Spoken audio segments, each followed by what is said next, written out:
El ciclo cultural Lunes de Otoño, organizado por la Fundación Caja Rural de Aragón, pone su broche de oro con una charla protagonizada por el Premio Planeta aragonés Javier Sierra. Un invitado excepcional, con una extensa carrera literaria y numerosos premios y galardones a sus espaldas, que se ha sentido como en casa ante el público zaragozano. Pues espero un espíritu abierto, curioso, inquisitivo, esa clase de espíritu que es el que yo trato de aplicarme cuando escribo mis novelas y que tienen también muchos de los protagonistas de mis tramas.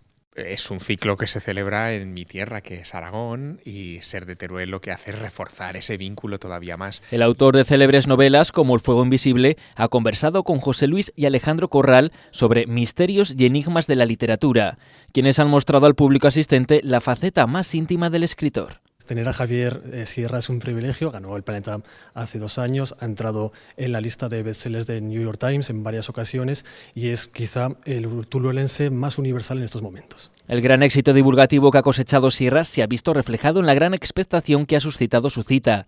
El turolense ha congregado a más de 250 lectores en torno a su obra en un abarrotado salón de actos de la Caja Rural de Aragón, lleno de lectores fascinados por sus letras. Pues yo creo que su temática, tanto histórica como también misteriosa, lo hace ser diferente al resto de escritores, y luego también las tramas que él emplea pues son realmente pues convincentes. La España extraña, por ejemplo, y su primera obra más literaria, digamos, que es La cena secreta, pues tuvo mucho éxito, la verdad. Es como entrañable el libro en sí.